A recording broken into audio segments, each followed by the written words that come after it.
Are we live? Are we live?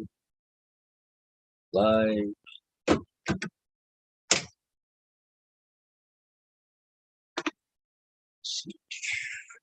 Live. It looks like we are live. We are live in Arlington, Vermont. This is Happy Valley Hobbies.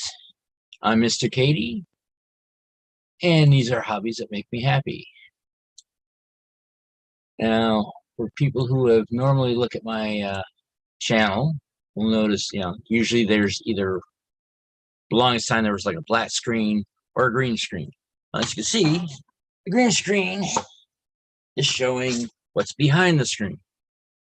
And for people who have saw my last stream, which was on a completely different day instead of my normal time, I've gotten a new tool,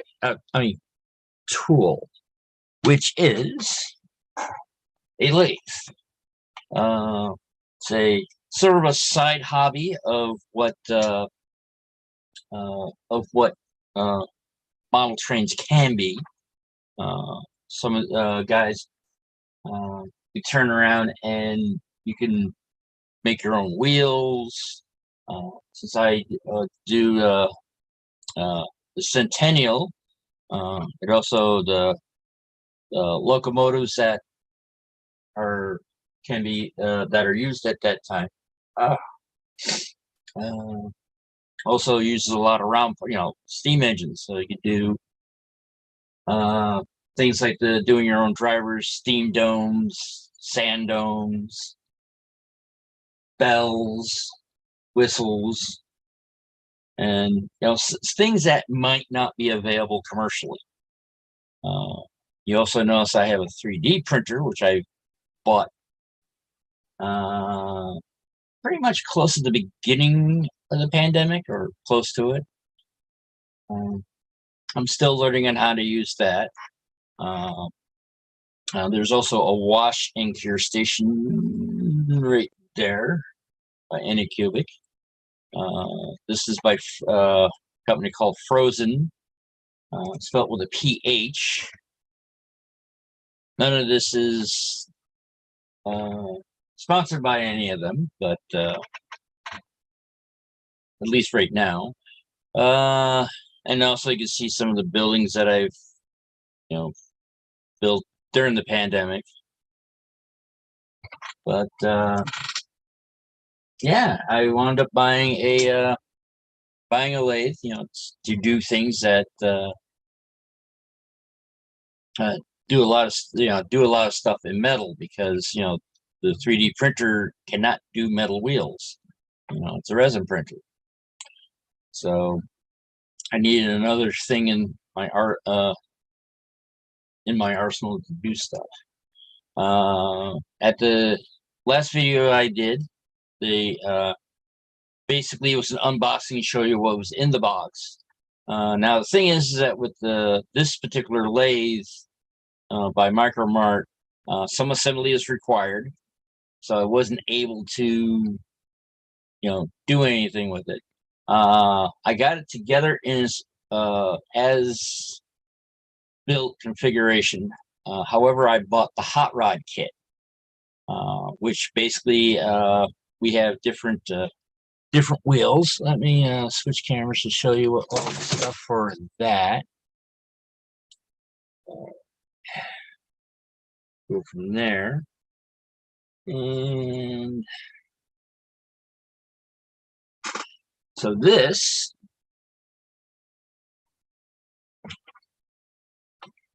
over here shows some of the original accessories, an oil bottle, the gears so you can do different thread screws and all that, Allen wrenches. You got also wrenches for your normal adjustments and all that.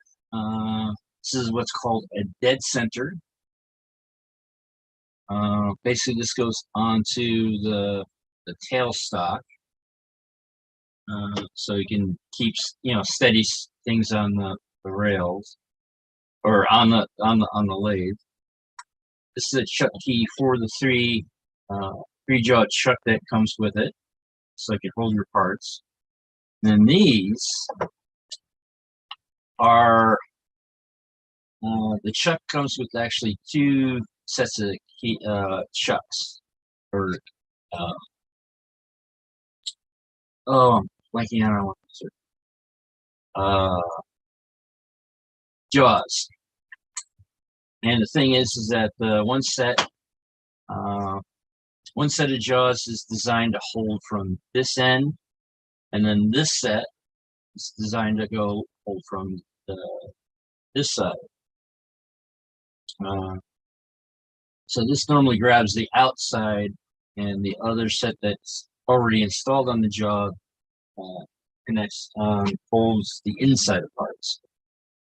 Except for this edge here, which you see is a triangle. So when they all fit together, they all fit together as one.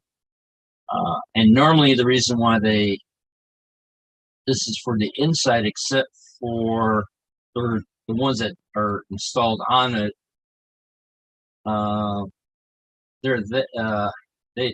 this triangle portion's on this side, and that's why it's normally put on there, is because it has more grip. This has less grip this way in this portion, but this is more designed to hold the part that you're fixing more on these instead of the center, and wrapped into some kind of oil cloth. One of the things I got, it's also, even though this is also a new machine tool, also has a side benefit of being a content creating machine, because, well, there's whole machine channels that do with these small little lathes. Oh, well, hello, Missy, Curly, and AJ. Well, thank you for coming, everybody. Or Dwight, I should say.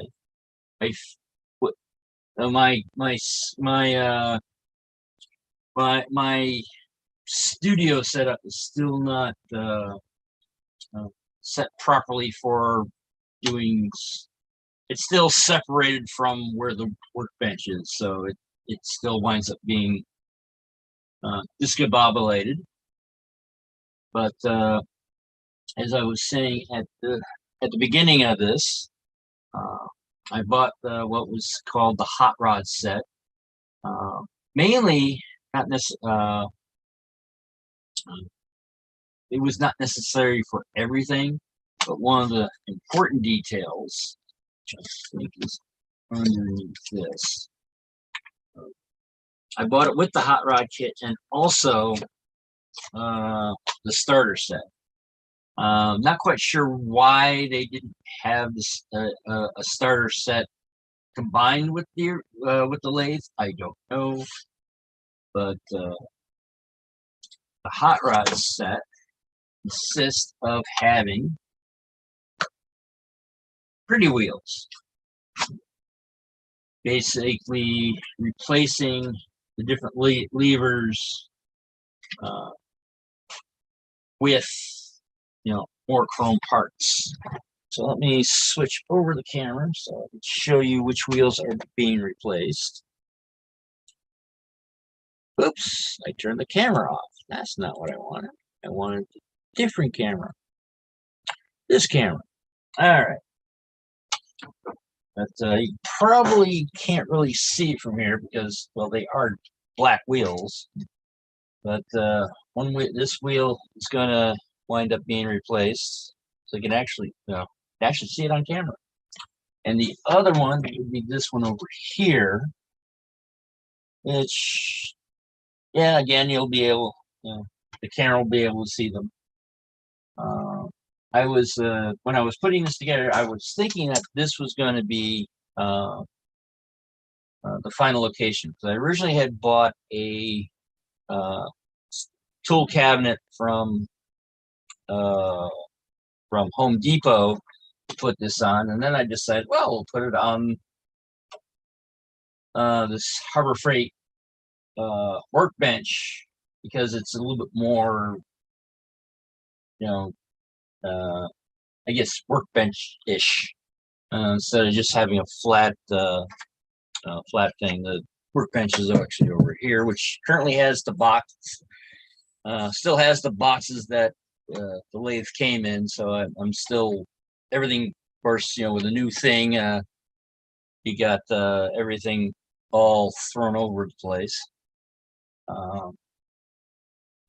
But finding out that this, it's a Harbor Freight bench, and Harbor Freight actually does sell a version of this lathe, but it's much smaller.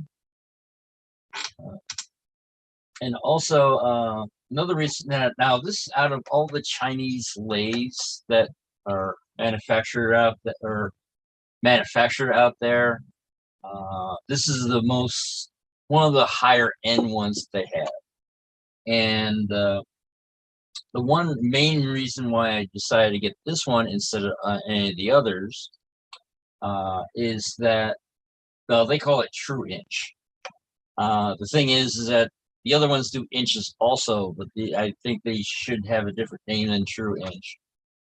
But the main difference is that the threads on the other ones are 16 threads per inch. So it's every turn of the wheel is 1/16, which yeah, definitely progress theoretically is going to be made after I get this thing with parts, buying new parts, and also doing some modifications with it. It seems that whoever buys one of these lathes and puts them on YouTube, they do something to modify. And I'm not going to be any different. One is I'm going to be eliminating the chip tray, which here's a locomotive for scale. An HO scale locomotive for scale for what the lathe is. Actually, I got 3 of them. There's an old Mantua General there. This is a Tyco. They call it the Dixie Bell. I also got, which I don't think you can actually see it because the buttons are in the way, a AHM Bockler. From my understanding, this is actually not the Mantua Dixie Bell is not HO scale, but OO scale. So that's another thing is that most of the models that are available out there for what I model are not HO scale. They're actually are different.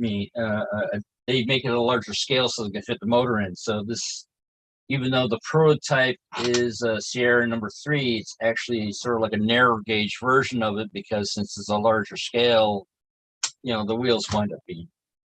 So I want to do, that's another thing is to be able to do something a little bit more accurate with this, especially since I have to, with metal parts, to be able to do things like the wheel drivers and etc. But that is one of the things that are for the hot rod kit. Let's see, go back to the other one. Show more parts, what needs to be changed over. That's the more prettier portion of the hot rod kit. Another thing is with the hot rod kit is you get an actual tach meter, so you can actually see what the RPMs of the machine is. This is probably the easiest modification because all you're doing is screwing in a plug and it has magnets. So technically this doesn't necessarily have to be on the machine, but you can turn around and as long as you got something that's magnetic, this can go on there. So it doesn't have to be on the machine. You can actually put it above the machine so it's out of the way. Not quite fan of how this is executed, but it's actually nice to know exactly what speed the machine is going instead of guessing at it.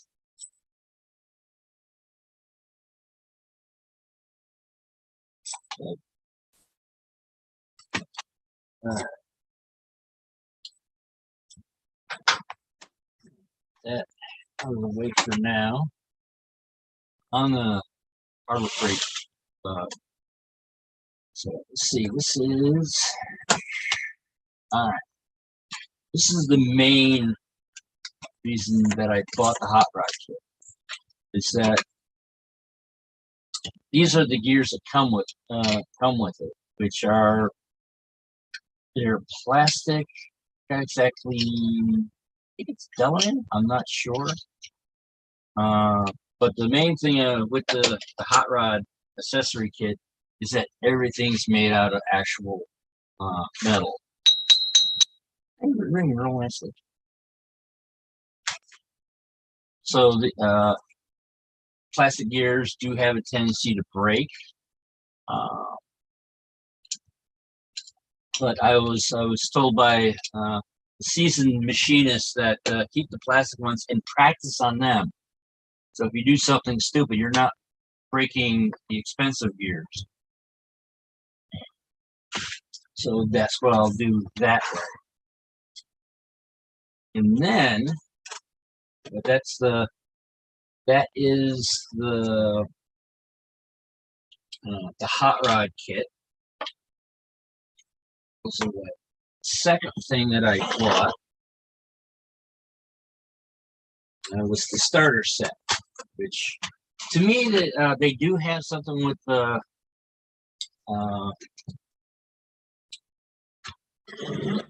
milling machine that they sell, where you can buy a milling machine with the parts to get going. Whereas for some reason with the lathe, you got to buy two separate setups.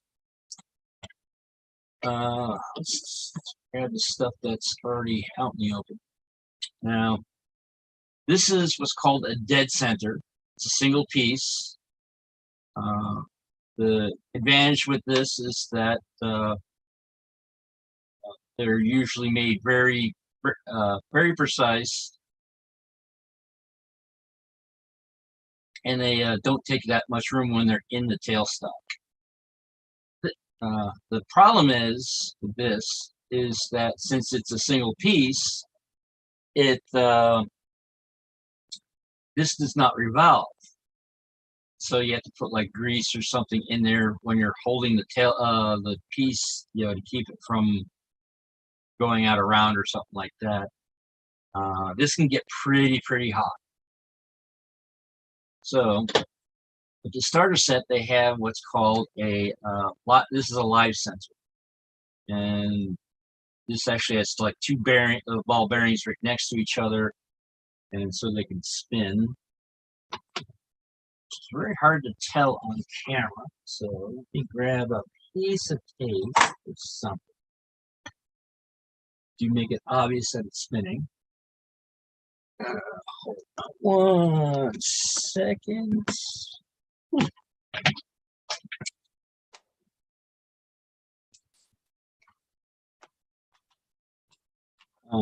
It is magnetic.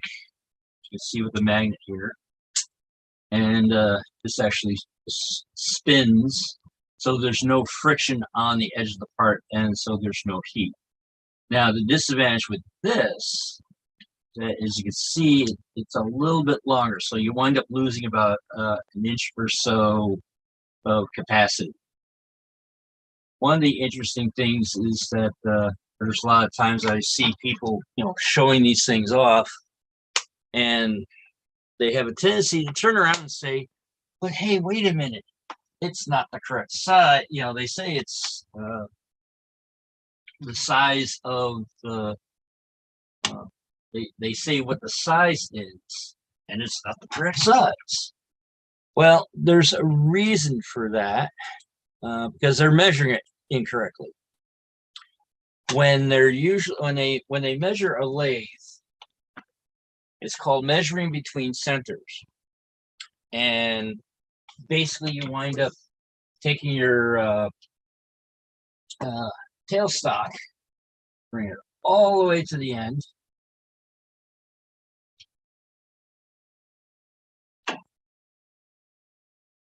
Lock that in place. And the thing is that then you would put your center in. Take this and bring this all the way back. First, we go too far back, you wind up unseating it. But you're measuring from there to another center that's over here. Now, I don't have a center for the headstock, but that would be where you would get the 16 inches between there and the center over here. And the thing is that usually the 3-jaw chuck, like on this one, winds up being farther than that. So that's why they're complaining that, oh, it's not long enough and all that, because they're measuring usually from the front of this chuck instead of a center, which is usually a little bit farther, gives you a little bit more room. And from what I understand, that's a throwback from how they used to measure wooden lathes. How long a wooden lathe was, you know, center on the tailstock and the center on headstock. And it's something that I guess not many people realize.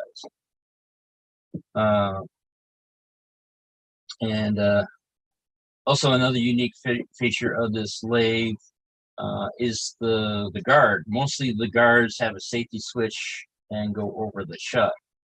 This one does not. This has a safety guard that sort of goes over the tool post, which I think makes more sense. I'm not sure. I have to actually use it to actually find out.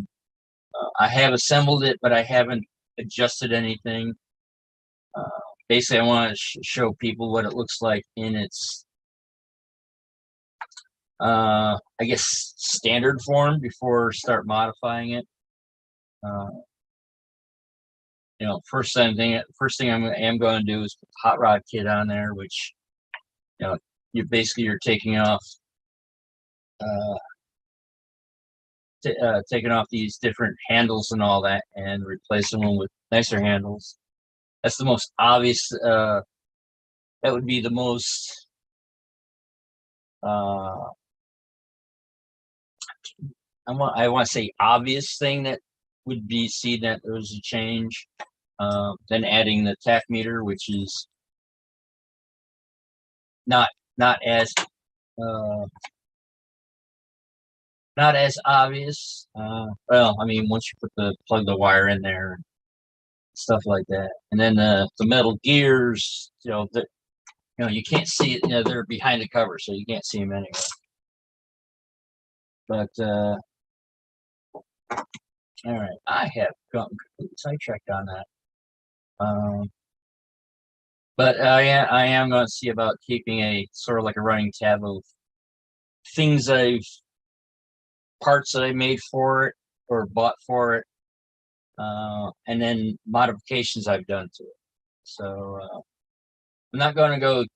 I know there's a couple of YouTube things that I've seen that they turned around, they made this thing into a full CNC machine, fully enclosed, and all. You can't even tell what the original, you know, any of the original parts to it. And I'm thinking, yeah, I'm not going that far. I'm not making this CNC machine. I'm going to keep it a manual machine. I might get more digital readouts. Microlux doesn't have the ones that I'm looking for. Another company called Little Machine Shop. They have digital readouts that actually would fit right on, directly onto the different locations and all that. Unfortunately, they require batteries, but at the same time, I'm not dealing with wires either. So let's go back to the workbench, which from this view is over there. As you can see, the lighting's a little, I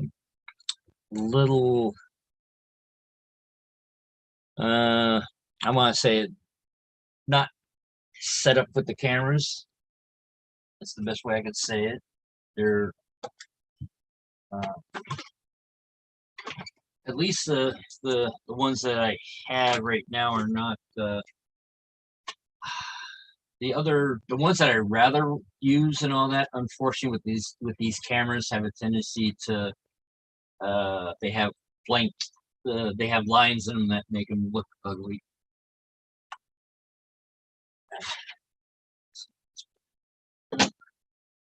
And the Live Center basically goes in the same thing, or it puts in, but you can't measure the size of the lathe with this one because it is long. It's about an inch or so long, inch and a half longer. So we can't go that direction. And the thing is, when I did the last live stream that I did a surprise on, I put the lathe on here, and the longest time this bench was never really quite flat. Well, apparently I'm putting a 65 pound lathe bed on here, flatten it out pretty much. It's not completely flat, but it's a lot better than it was. Let's see. One major change on these mini lathes is replacing the tool post with what they call a quick change tool post. Let me back over here.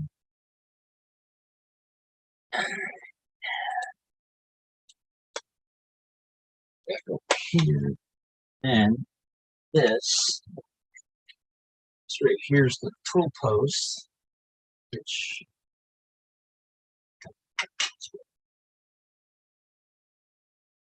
take this off.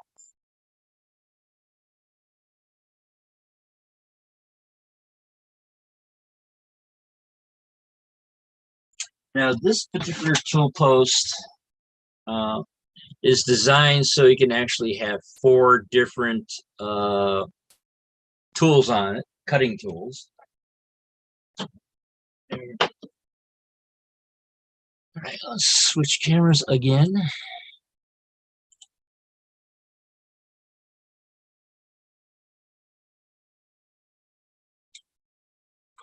And you should be able to grab some of the tools from the starter set.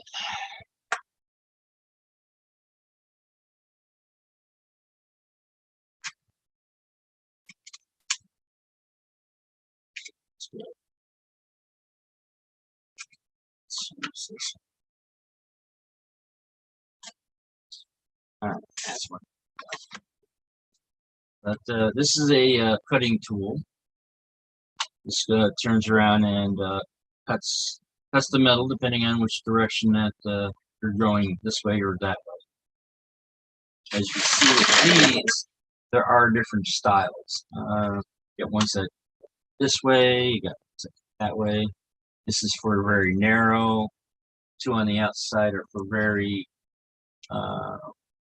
if you're doing boring operations that need to go deep into something. And some are this one's designed as a cutoff wheel. This one I think is designed for thread cutting. They all have different things. And the way they're designed is that they fit in here.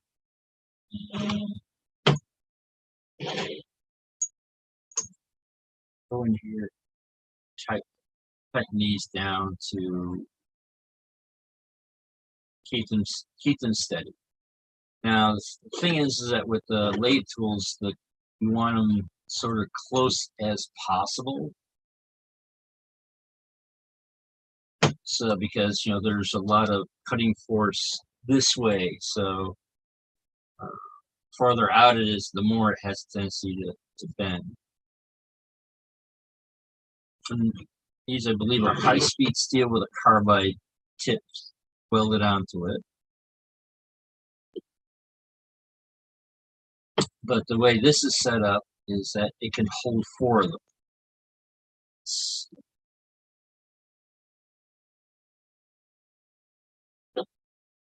Use 2 screws to hold this, then you would do the other one sort of almost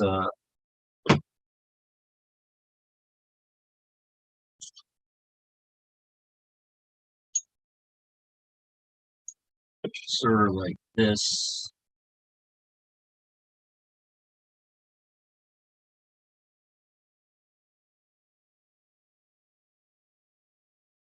And then you would add the other two same way. It's the one coming out here, one coming out. And this is so you can keep them in one spot. Now with this tool post, you usually have to add shims to them so they go up and down.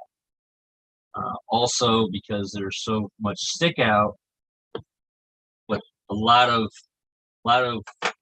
people have done is they would only use two. They would bring this in so it's a little bit closer, so it's not as sticking out.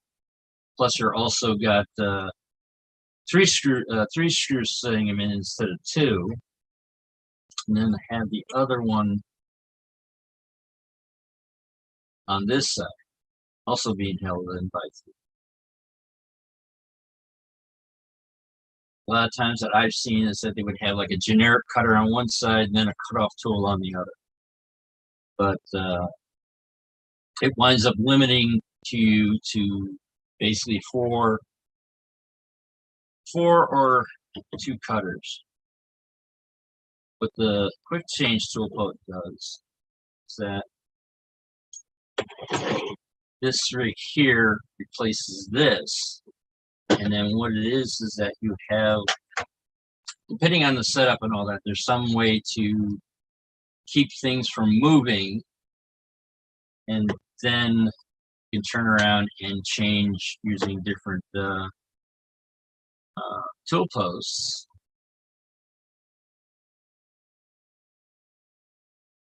And when this came in, it's covered in grease.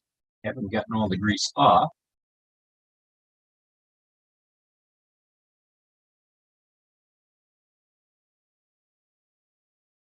This is one where these not only do you get the advantage of being able to just turn around and grab the tool of your choice, and then basically, I think on this one you unloosen the nut that unlooses the dovetail, so then you can turn around and lift off and put one of these other tools in.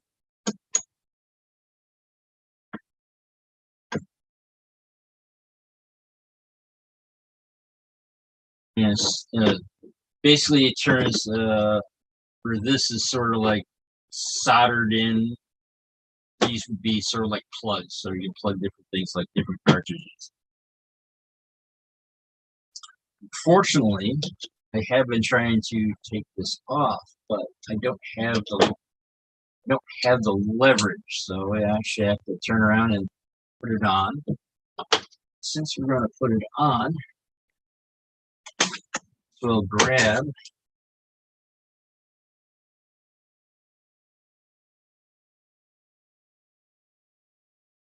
place that. Let's see which one.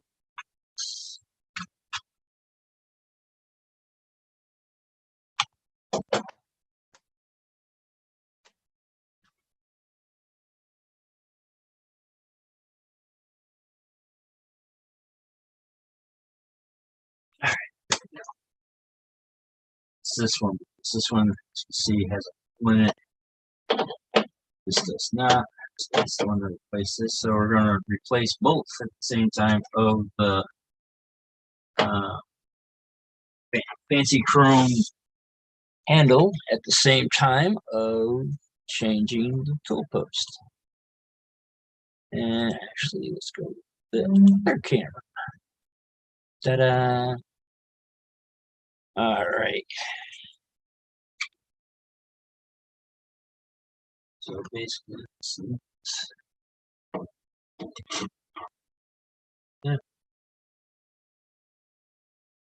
this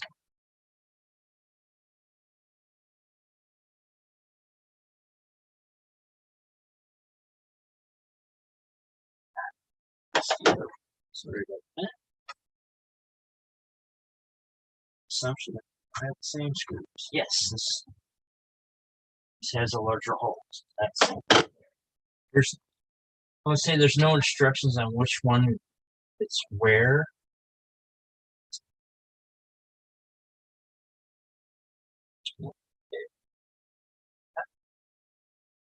That's no. We have enough leverage.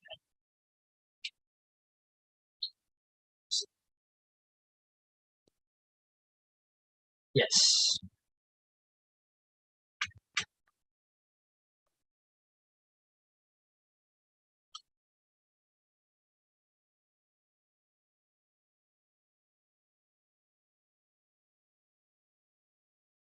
Of course, I'm saying that. Oh yeah, but it was listening up and quiet. It's proof parts because it's oh shit.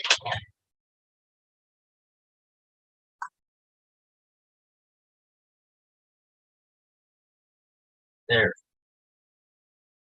Yes, see the thing comes off. Now we can turn around, add another. So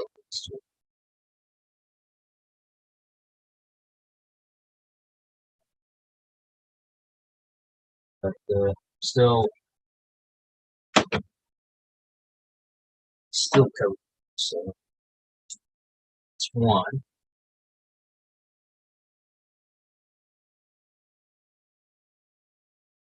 The washer is not. So this is not lining up. It's more in line with the chuck, sort of like the back box. But as for something on camera, so this one it's probably almost to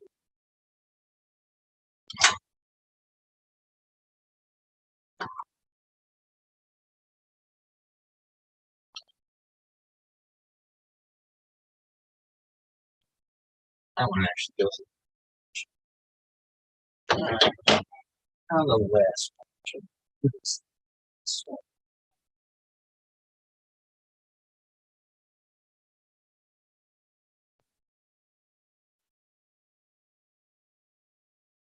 Yes, it is this one.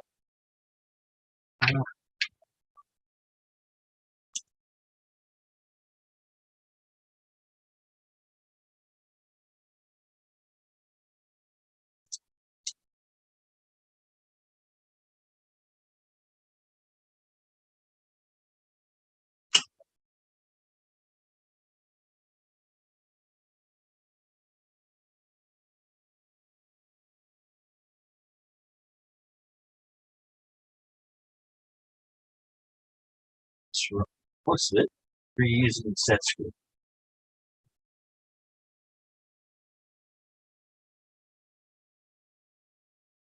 Yeah.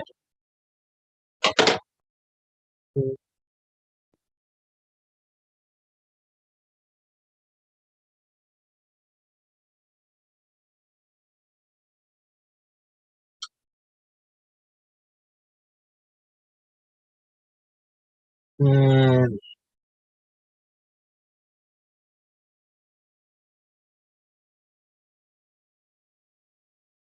so,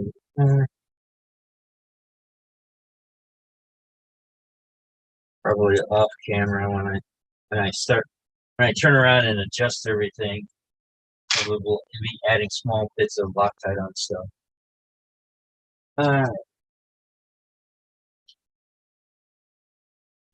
This.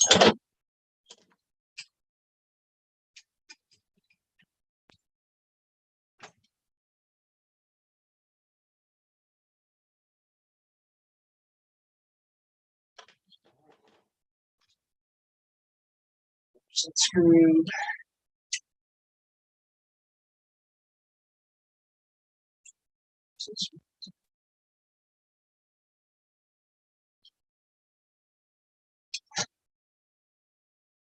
And these are plastic.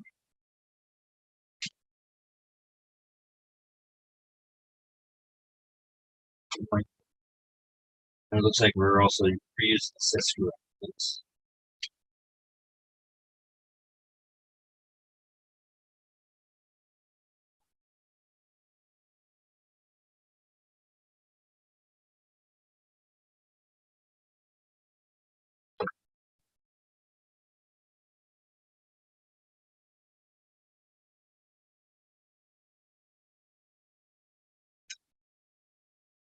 So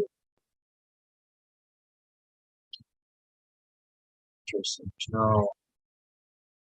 There's no clap for the set screw.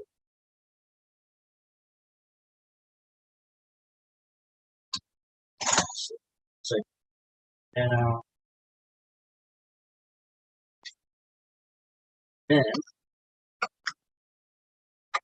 fancy acorn nuts.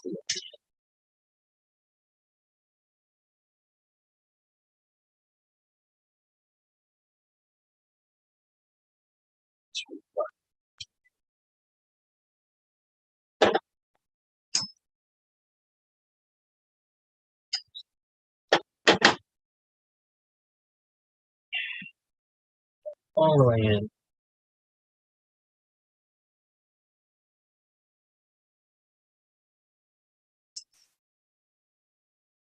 course, while I'm doing all this, I realize I'm packaged to the monitor. So I'm not keeping track of the watch. Sorry about that.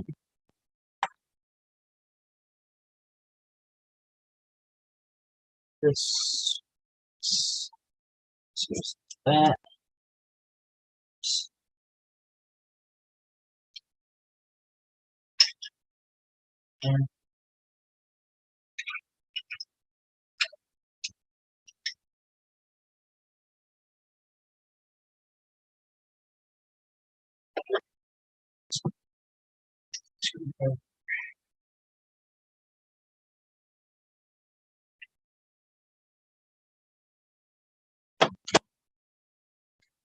And basically the same thing. The other. I'm sort of kind of confused. This goes. Sure. Let's quick call to Micromart. We'll get that situated.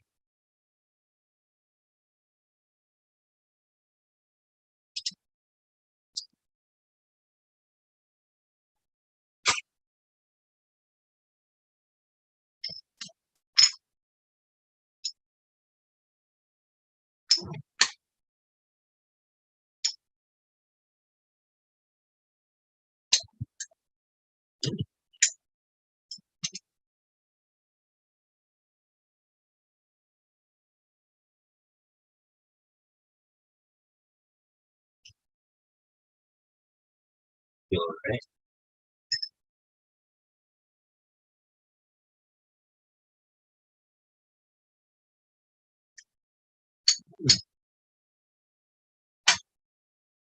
Let's change camera angles again.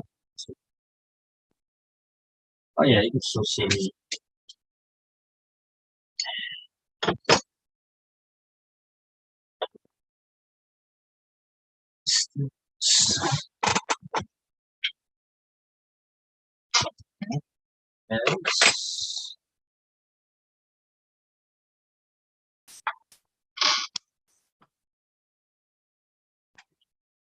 Not too. Huh.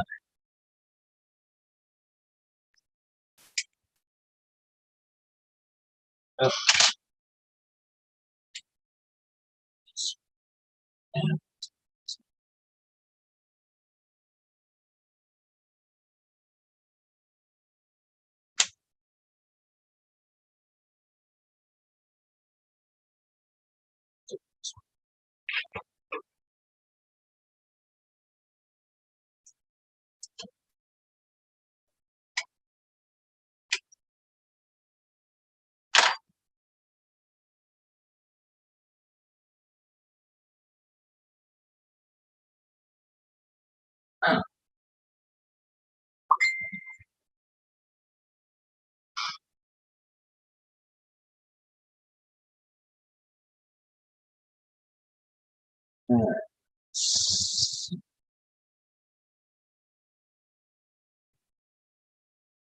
Let's go here.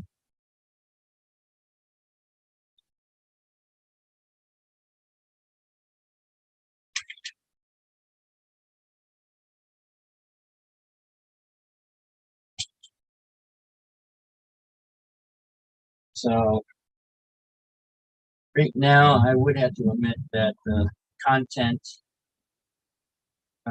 I'll be producing is sort of around this machine. So I learn on how to adjust it and all that stuff. So it's, they said earlier, it's more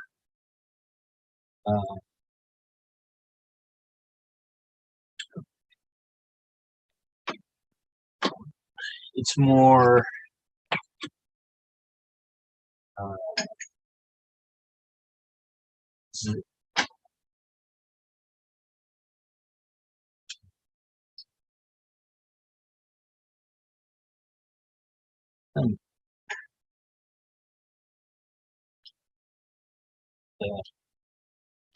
mean, that's one of the reasons why I named channel Happy Valley Hobbies, not Happy Valley Rarer, because I do more than one hobby, or at least learn to have one hobby. And this is not that.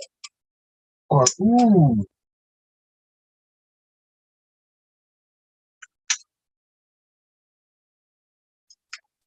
that's what's that for. I was wondering what this is. I was wondering what this is for. Now I understand. That's to replace that, which that requires me to take the whole thing apart, which I'm not going to do. Now I know what that's for. It would be nice that there was instructions on how this was supposed to work. But oh well, I now learn what that's for. But that would have been a nice nice thing to know. So in the meantime, back to this. There, retie that together. So I have something move.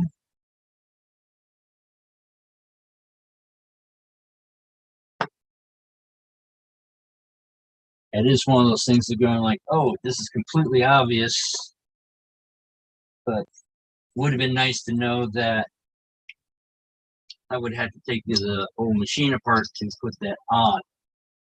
It would have been nice to have it in the instructions of, oh, before you put this together, if you have the hot rod kit, take this gear out, put this gear in. But that was not the way it was. Well, hello, Randall. Thank you for stopping in for the short time that you're here. But all right, and that is the part for what I'm doing now for just the hot rod portion of adding stuff. Let's go back to this camera and start talking about other stuff. But one of those things that maybe start putting all the stuff that I'm replacing.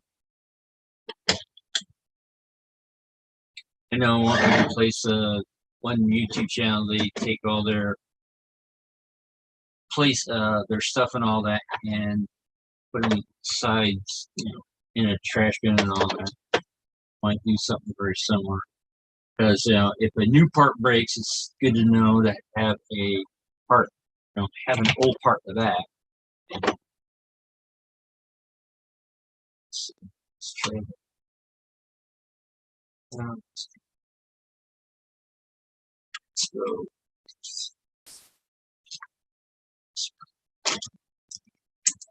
I'm trying to make a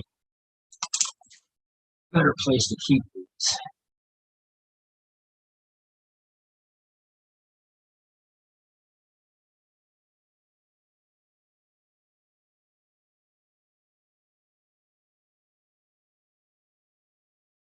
But another interesting things with the older posts, if the tool bit's too high or too low, you turn around and you wind up having to add shims onto the box. Whereas the adjustable quick change tool post has these set screws. So once you get it at the right height that you want, then you use this little locking nut to go in there and lock it in place so the tool doesn't move. But if, say, it winds up getting worn or something like that, you have to regrind it and then put it back in, you have to slightly readjust it. You can just, unlock it again and change it to, you're not fiddling with shim stuff. So two posts, and that's one of the projects I'll probably wind up doing, is trying to figure out a way to put the tool posts out of the way. Another thing is that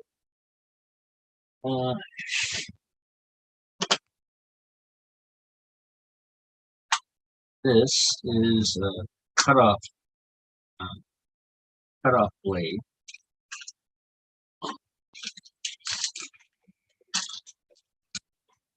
This is designed to cut off pieces.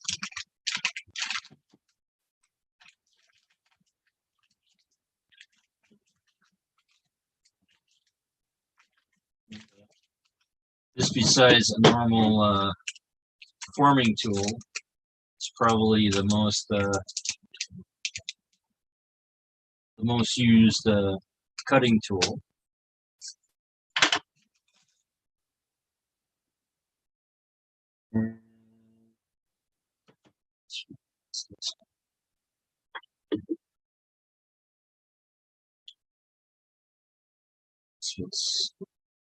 That also.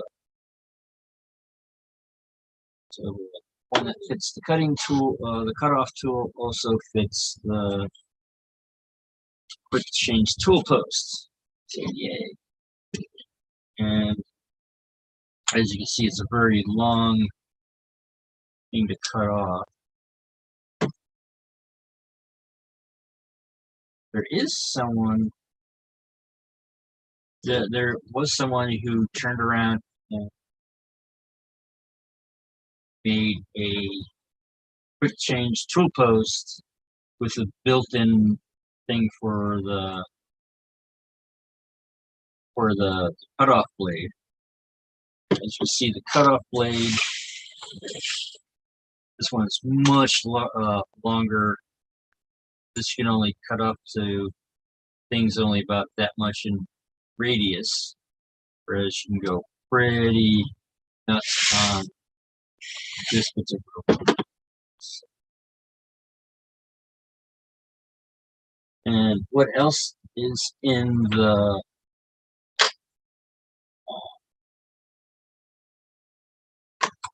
beginner kit, the starting kit? It's this, which is what they call a Jacob's chuck, or Jacob's chuck style. Comes with a key, and this, like the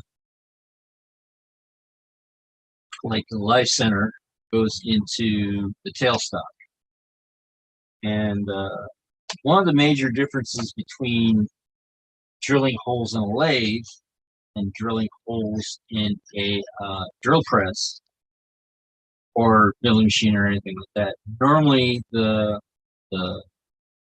drill that you have is spinning and goes into the material, whereas on a lathe, the chuck is put in there and the tailstock and is solid, and then the material which is spinning, that goes into the drill. In fact, you can see that's how these were drilled and maintained. There. This one's a taper. See, it's a little bit longer, but you can even see they did the same thing with the dead center. And usually those drills or those holes are started with. Nice segue for this is what's called a center drill. These center drills, 3 different sides. These are also double-ended.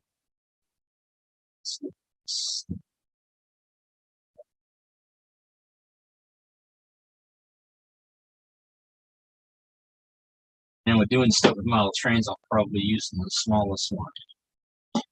But basically what winds up doing is that you got your rotating stock. This is usually in the drill. And as I said before, instead of spinning,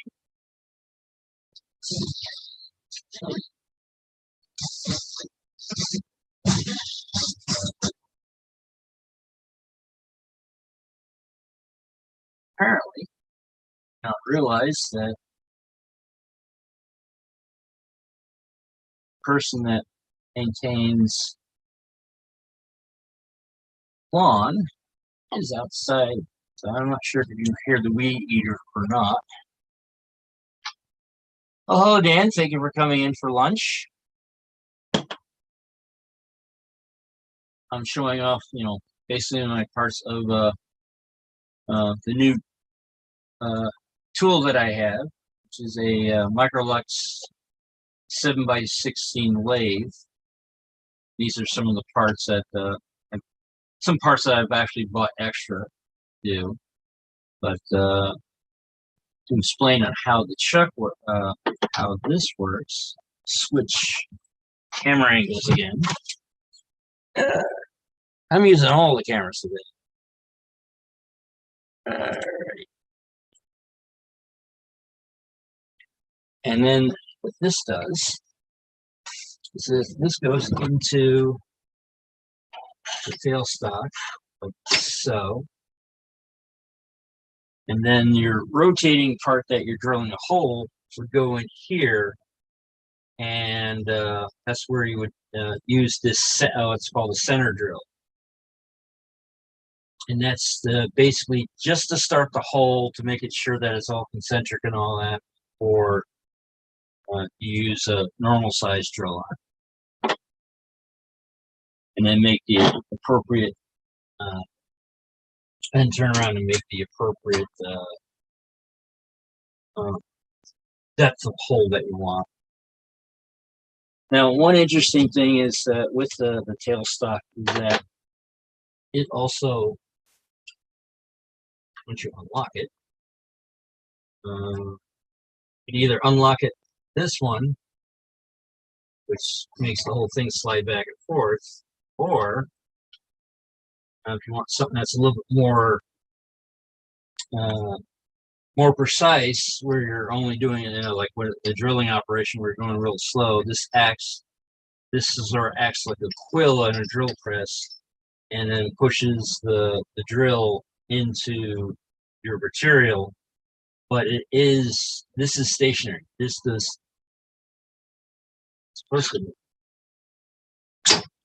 That's why this does not move.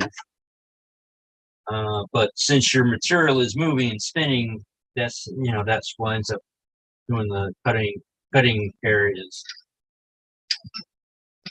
like so. But this is a new, sort of kind of a new hobby, but it is railroad related, because I'm going to be making model train parts with it. But I am going to be also doing other small projects with this also, to increase my skill level. It's a new skill set that I'm going to have. And then see what the future winds up that time.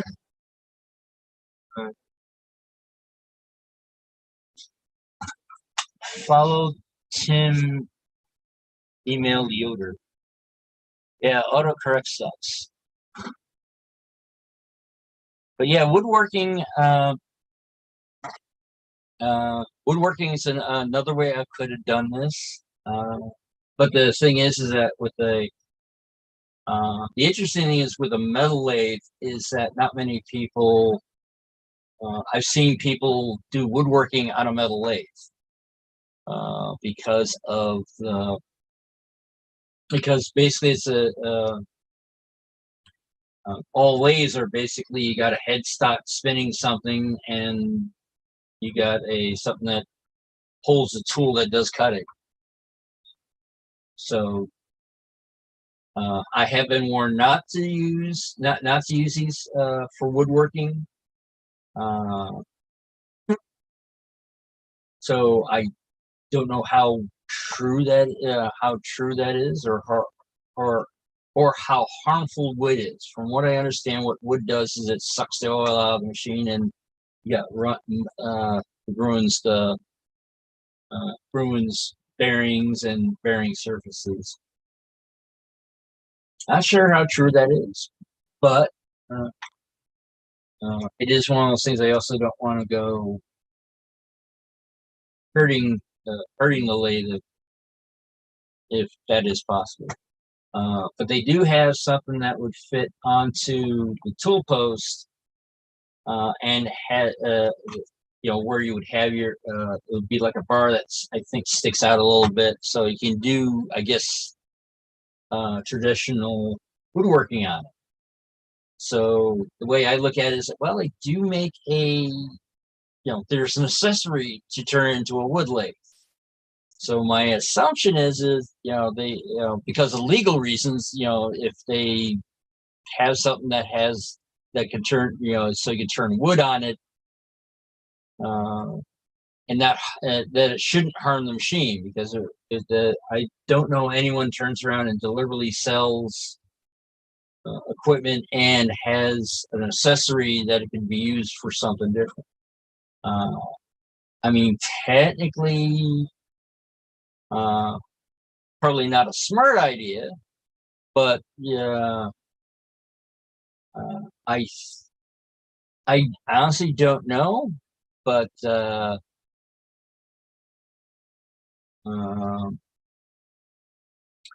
there's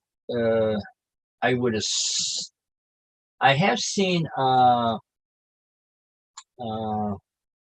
the YouTube channel ClickSpring basically machining brass like they were turning around and using a wood lathe, with a post and all that, and they're there with the, they're holding the instead of the tool bit being held by a tool holder, he's actually holding the tool and doing the fancy. It's not scroll work, but basically hand turning the nice curvature of the different poles and stuff like that. So that's and the thing is that what I'm planning on doing with this is not only doing locomotive wheels and all that, but also steam domes are pretty much round, sand domes, bells, chimneys. There's a lot of cylindrical parts on a steam engine. But one thing I'm also, once I get more into this, I am actually planning on buying what's called a milling attachment. You're replacing the whole what's called the compound slide. You're replacing that with instead of using this, which goes in and out at an angle, whatever angle you have, compound curves. It's basically flipped in the vertical position, so you can turn around and uh, and it has a vise on it, so you can turn around. You put your material in that, and then you would put a milling machine bit in the chuck, and then you would basically use it as a milling machine on its side. And so that's what my sort of ideal on that is. And pretty much going along those lines. But I would say the unfortunality of this, and I think that's all the parts that I got. The unfortunality that this is on a Harbor Freight workbench, and I thought that was going to be a good place for it, but then finding out that not so much. Since it's bolted together, it's not as solid as what I got on over here, which I originally had bought. This is a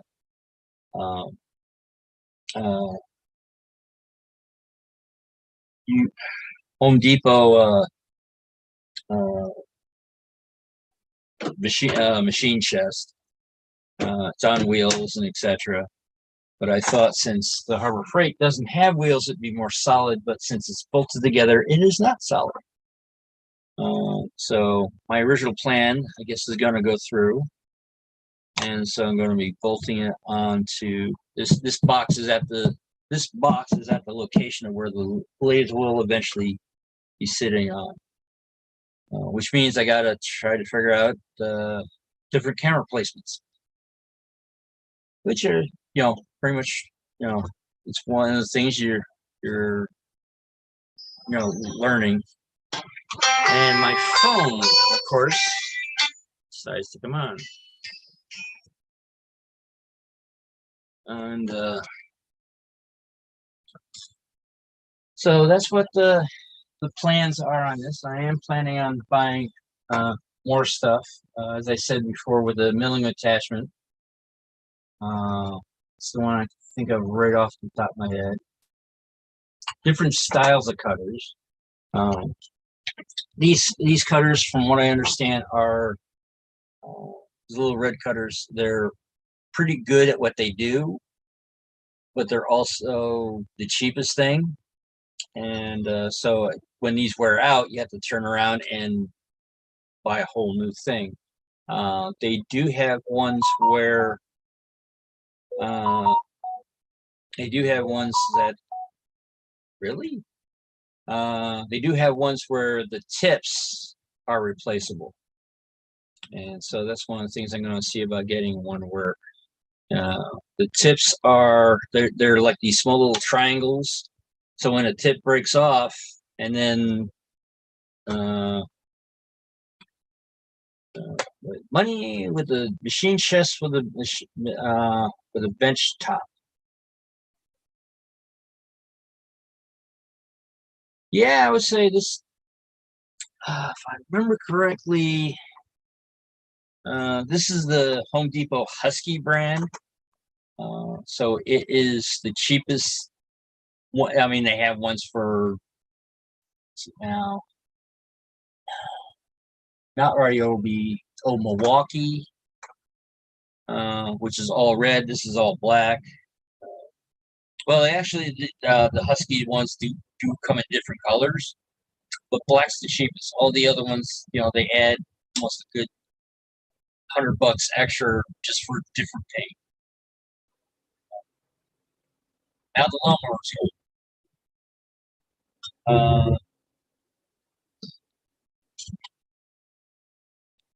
Hey, that's no problem, real artists. It's like sometimes, I've been on videos where I didn't even chat at all. I just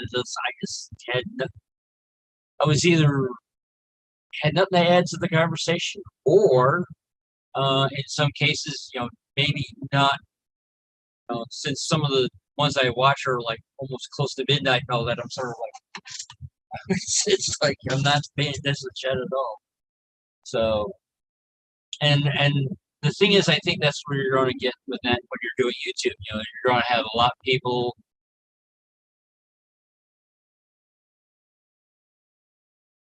Okay, hey, there's nothing wrong with being a weather geek. And there's times that I know around where I live, sometimes thunderstorms take out power, which is very interesting. That I do have like the the what was it called? It was like live stream with the power outage edition, which the power went out. I'm like, okay, the lights are all off. Oh, the computer's still going. That's cool. And then it's like, oh, wait a minute, the modem's not on a backup supply, so I lost internet. And also, it's also one of those things you do. You also don't know. Uh, it's one of those things of, if I remember correctly, I still had cell phone service. So my assumption is, if I had power to the modem, there's a good chance that I would have internet. But then you would be constantly hearing a beep beep of the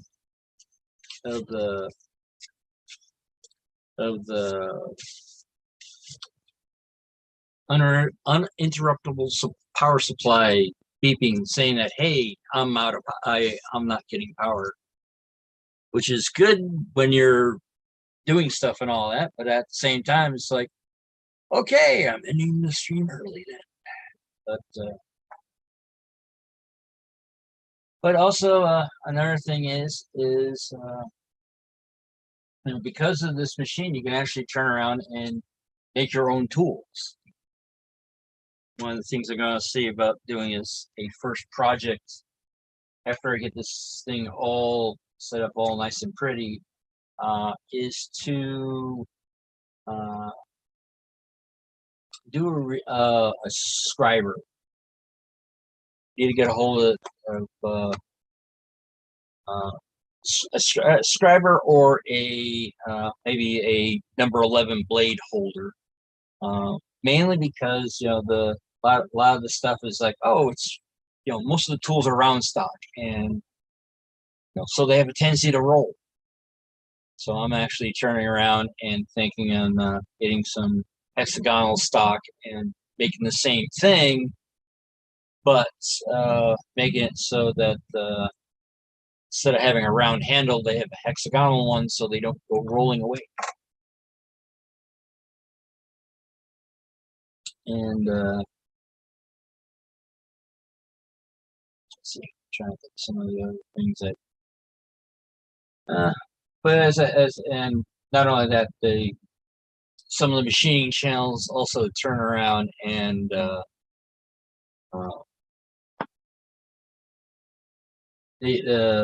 they also how to make tools to make the machine itself better.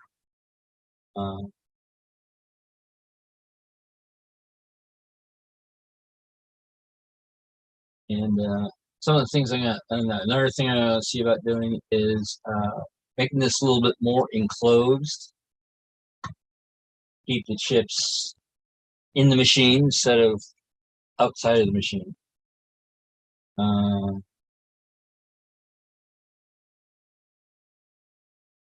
And maybe turn around and make a clock or two out of use a clock or two out of it, because it's trying to one thing I don't like about YouTube is that it's all about micro niching. It's like trying to get it's like trying to model someone who does a model train that's narrow gauge for a specific river for a specific time, but yet be appealing to everyone. That's a hard balance to do. How to have something where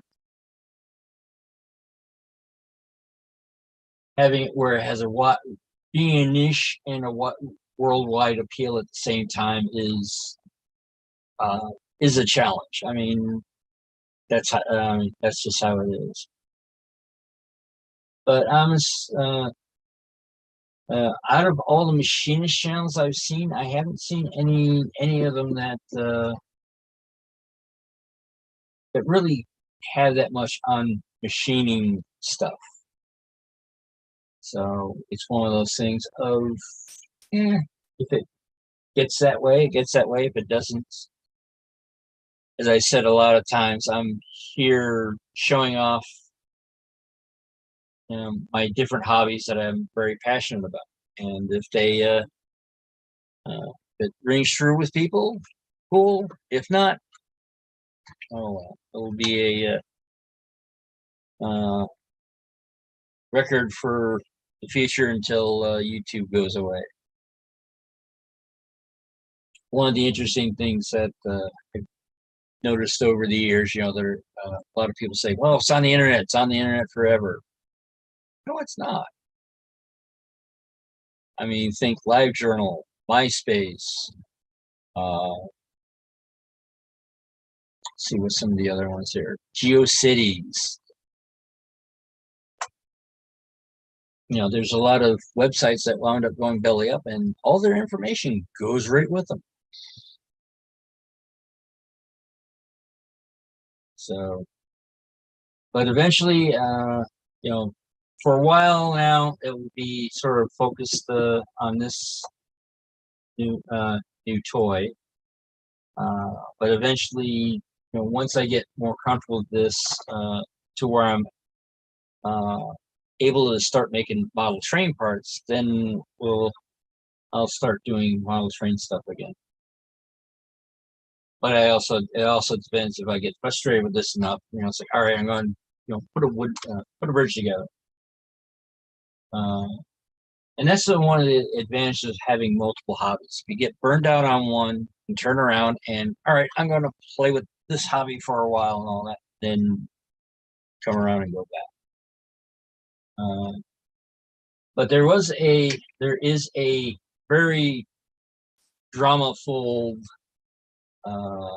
story behind on how this lathe got here. Not the lathe itself, but how it got here. When I first put the order in to buy this from Micromart. Now, the thing is that, I thank you, Dan. And I'm not sure, Dan. I don't actually remember seeing you having any new videos put up, or at least YouTube isn't saying that you put anything up. So I'll poke my nose in to see what you've done lately. But and not sure if you hear it again, but there goes the lumber. Also, Dan, I think you're still doing stuff with New Tracks, so it's nice to see that New Tracks is doing alive and well, along with Jim and all that. And he wound up taking up the spot that I was doing live, but at the same time, because of the way when I started this YouTube channel, it was dark out, and then as the days kept on getting longer and longer, all of a sudden I'm looking at the sunset while looking at the camera. The camera's the west, the camera's facing east, the camera's facing, or behind the camera's west. So about not since February. Oh, that would explain why I'm not seeing any of your new content, because you're not making any. That makes sense, which is okay. But I believe you're still helping out with Jim at New Tracks. That's how I actually got my original setups with the 3 monitors, helping out Jim at New Tracks Modeling. But I haven't transitioned it to trying to figure out a way to have it so it's working on the workbench over here. Or now I got to figure out how to, when I put the lathe, which is on a very shaky, right now on a very shaky Harbor Freight workbench, onto this workbench here where this box is. Again, trying to figure out the best way of doing stuff. Plus, not only that, and when I started this channel, I was unemployed, so it's like, hey, I got all this time off. And then about less than 2 weeks later, I get employed and my work schedule's 10 hours, a 10-hour work shift. I mean, it's only for 4 days, so I get, I'm constantly getting 3-day weekends. That's why I decided to go with this current time schedule on a Friday afternoon, because it's, I wanted it so I wasn't, the sun wasn't getting in the way.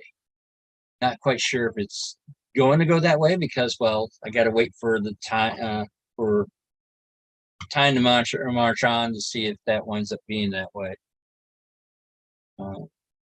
But I still have the little dioramas that I've been putting together. They're just right now out of the way for the new for the new toy, for first for the unboxing, and then first for this one, putting the parts onto there. But eventually, once I, finally a proper place for this, get it all adjusted, because this came in parts. Basically, you had the lathe and the headstock together, and then the electronics, the carriage, cross slide, and the tailstock, and the chip tray were all in a different box. So you had to, or different box, or as the case of the chip tray, was in the same bed as that, but still wasn't connected. But basically, I am thinking of making a playlist that's just specifically for this,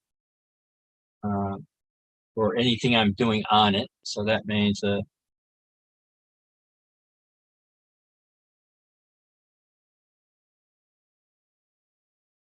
yeah, daylight savings time did sort of messes up your live streams and all that, because not everyone follows daylight savings time. And in my opinion, with this day and age, since everything's 24/7, what's the point?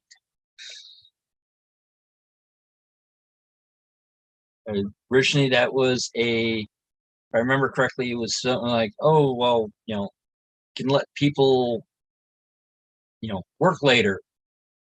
However, the thing is that, the quote office time was 9 to 5.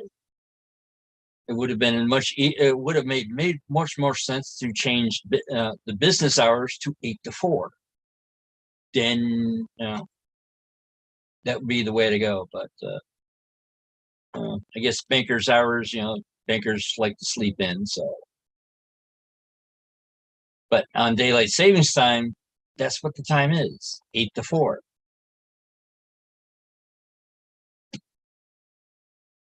Controversy that I have no idea how to solve, or in some cases, don't even care. But yeah, the next time, probably by the next stream, after I take everything apart in order to replace this. Yeah, that would have been actually nice to know on the instructions on how to put this thing together, of having a small little insert saying that, hey, if you have the hot rod kit, you need to do this first. But that is not on there. So I don't know if the instructions were made before or after the hot rod was kit was available.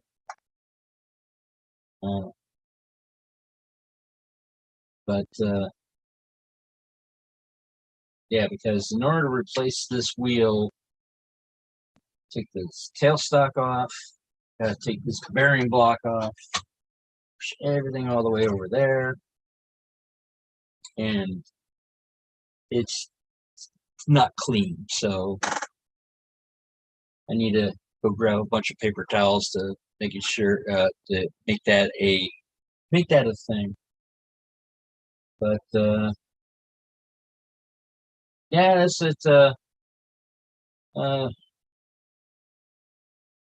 is going to create different content, because even though I started out as primarily model train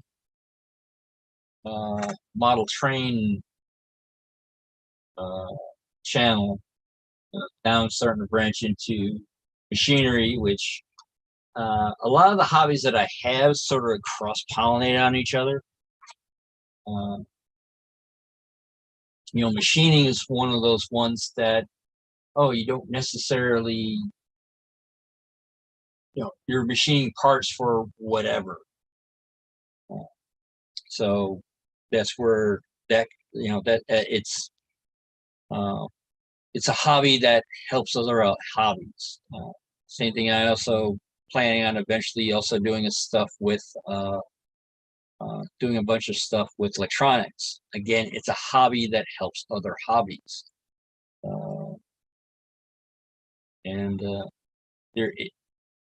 One thing I sort of kind of like that I've been sort of I'm not quite sure if it's a hobby of mine, but it's definitely an interest, and that is mechanical clocks and watches. It's like there's something in watching everything move around and all that sort of hypnotic.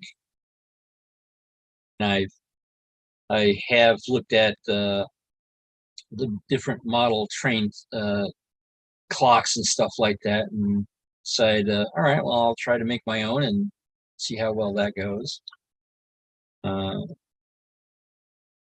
Trying to think what's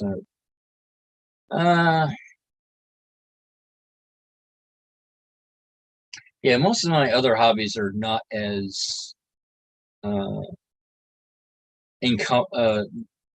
sort of like model trains is the primary one, and then all these other hobbies are sort of like lesser and lesser.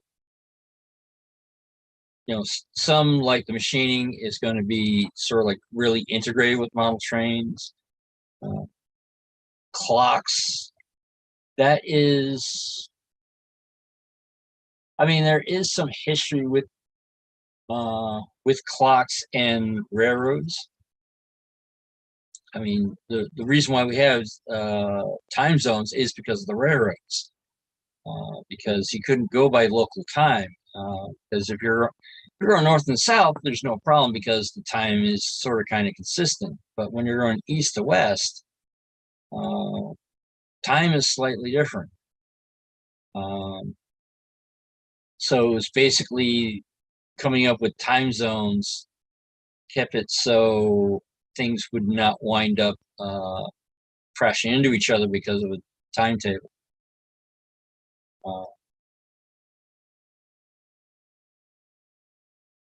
But I pretty much like a lot of mechanical, I like mechanical things and watching them. I think that's the reason why I like steam engines over diesels, because diesels, they're box on wheels.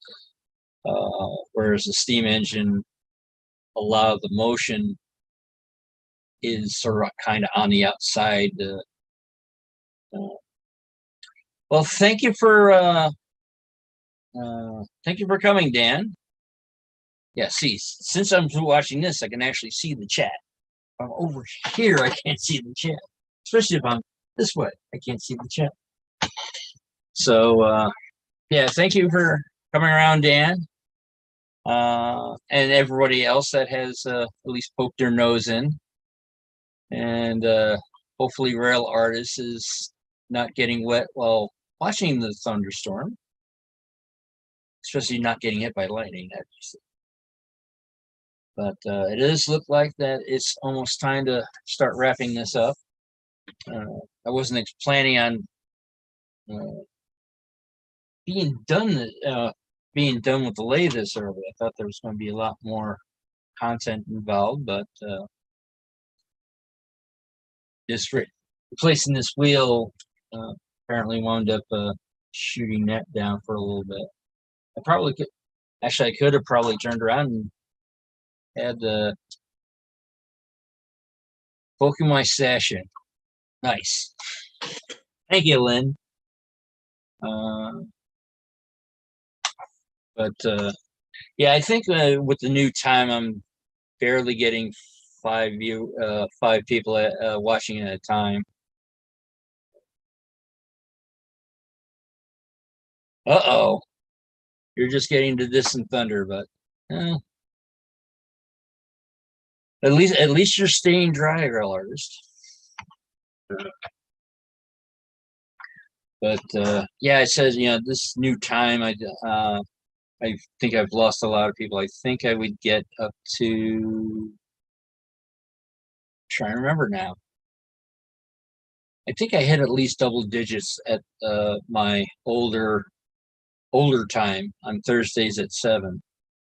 And I had a feeling that I was going to lose a lot of people having it this early because of people are still working.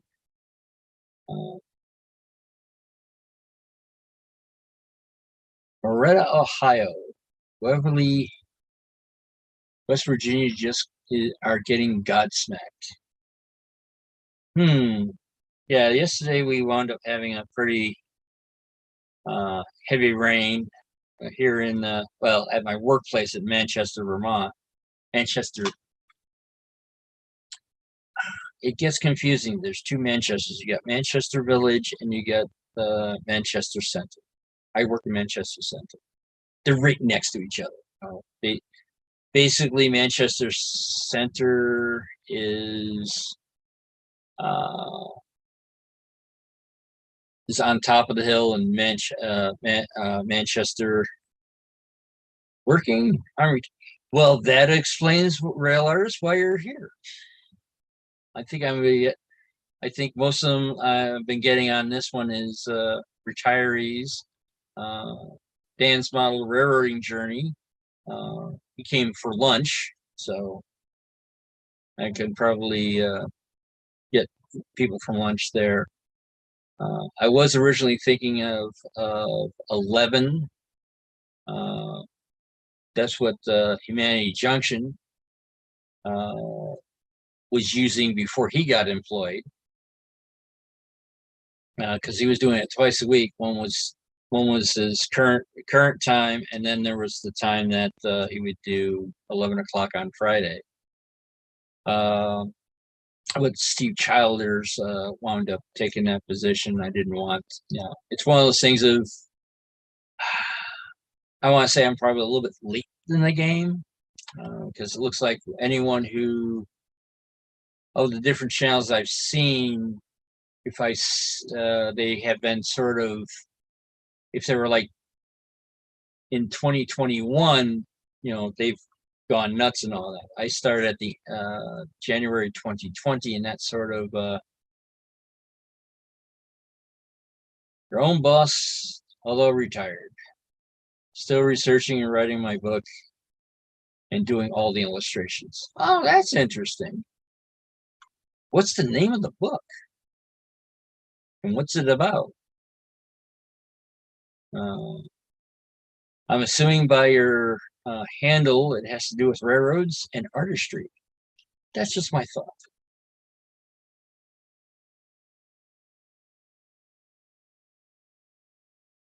But yeah, I could say that I work at a very cushy place because we make mattresses, both for hospitals, hotels, and for individual people. So I have been working in the shipping and receiving department, but this week they human anatomy for art students. Huh. That's interesting. Well, it's one of those things of, I'm not an art student. Retired registered nurse. That is very nice, rail artists. I know with a lot of times with the people when they meet somebody that's a veteran or something like that, they say, "Thank you for your service." And I think, especially since the pandemic, being on the front line of the pandemic, I think I would want to say, thank you for your service. And I would assume everyone that you helped out would probably feel the same. Uh, I mean, nurses, doctors,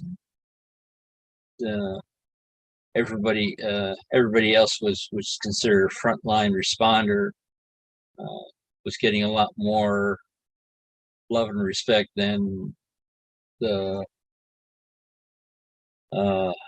people who worked at grocery stores and stuff like that. But they should have.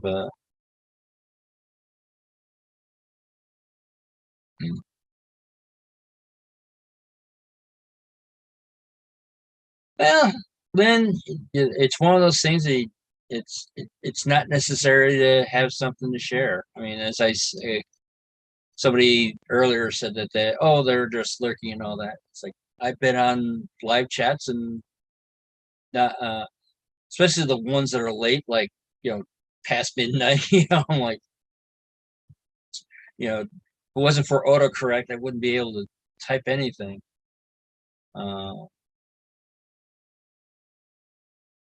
But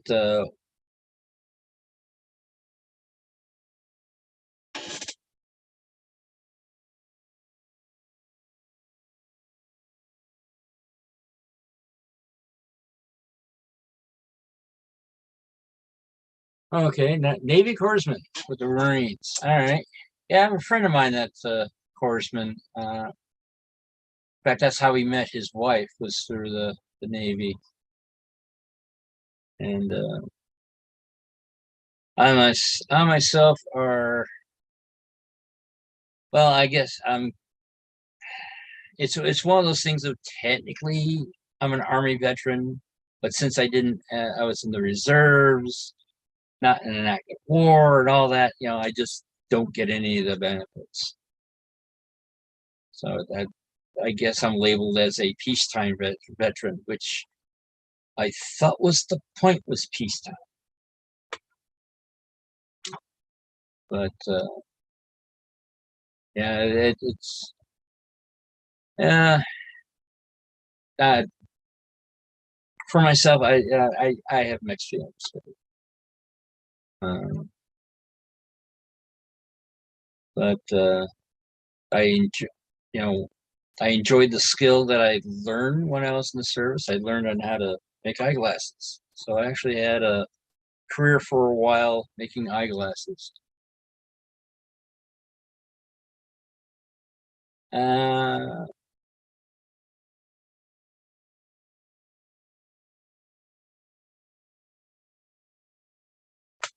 oh, okay. Yeah, I actually, Lynn, I remember seeing you without the HD MMCRC on it. The Horseman is. I can imagine what the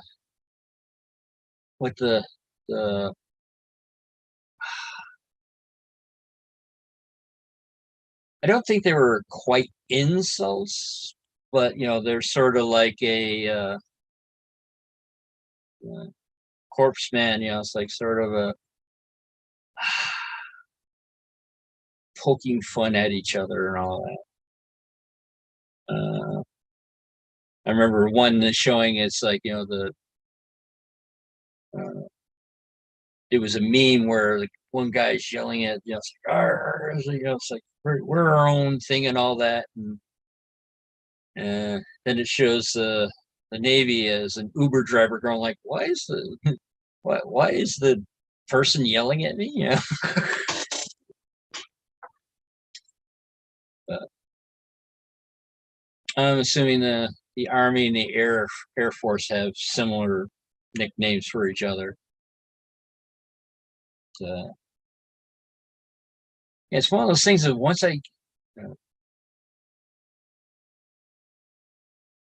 yes, well, I mean, your job, Rail Artist, is to keep them alive, and smart people respect people that do that.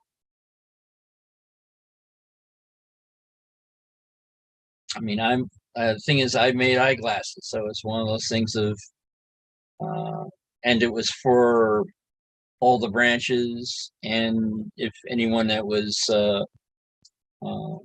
any politician wanted them and all that. that usually wound up going to the specialty lab, because we were mass producing glasses, approximately.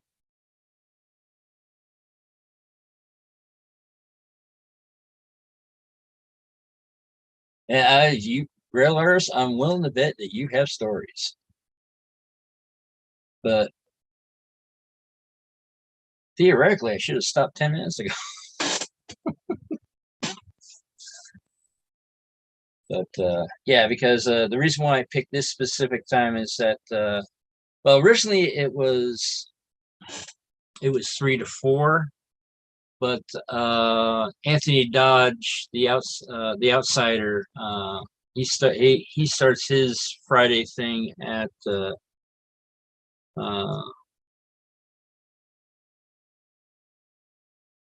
basic Wednesdays. Yeah, I was doing from 1:30 to, or 2:30 to 3:30, because he was starting at 3:30.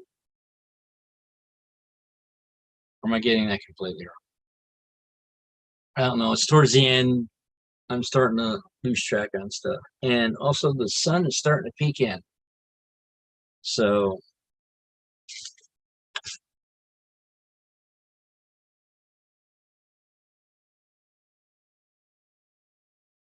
well, I don't know if staying out of the service was good or bad. I mean, uh, it's. I mean, I mean, from my view on things, war is never a good thing on all sides. It seems that the research has shown that cooperation winds up being a lot more beneficial to everybody involved in war.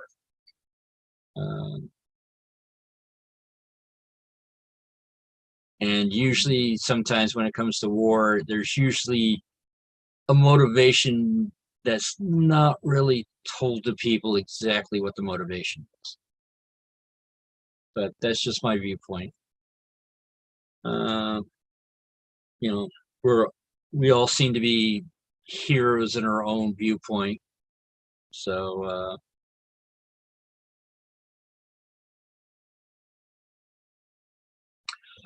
but I would have to say my outro, which is, I think the world needs more love. So find your passion and add some silliness to it and spread it around.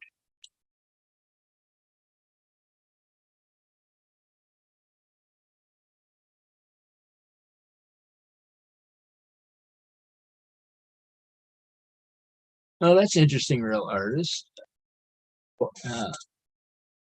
Boys, West Virginia. Well, I would have to say there's a lot of odd named cities around, or towns. And because a lot of times that it's not necessarily, excuse me, the English language.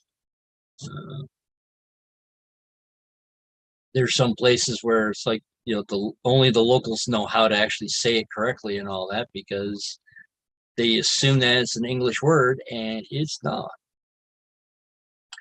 There's this one town in New York called Queensmans. However, it's spelt, well, as, okay. Queensman, it's like, I never knew exactly where Queensman's was, but then I came across but I knew it was near another town. And then one day I was in the other town and all that. I crossed over, and it's like, and then it's like, it's like, welcome to, I thought it was like Coymans, because it was spelled COACE.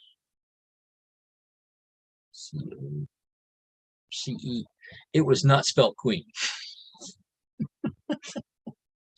So it was, eventually, and I was like there for, for years. And then it took about a whole decade before it sort of dawned on me that, wait a minute, that's not spelled, Queensland is not spelled the English way. So, but all right, now that I'm going to actually hit the button that says stop live stream. And so spread your passions around.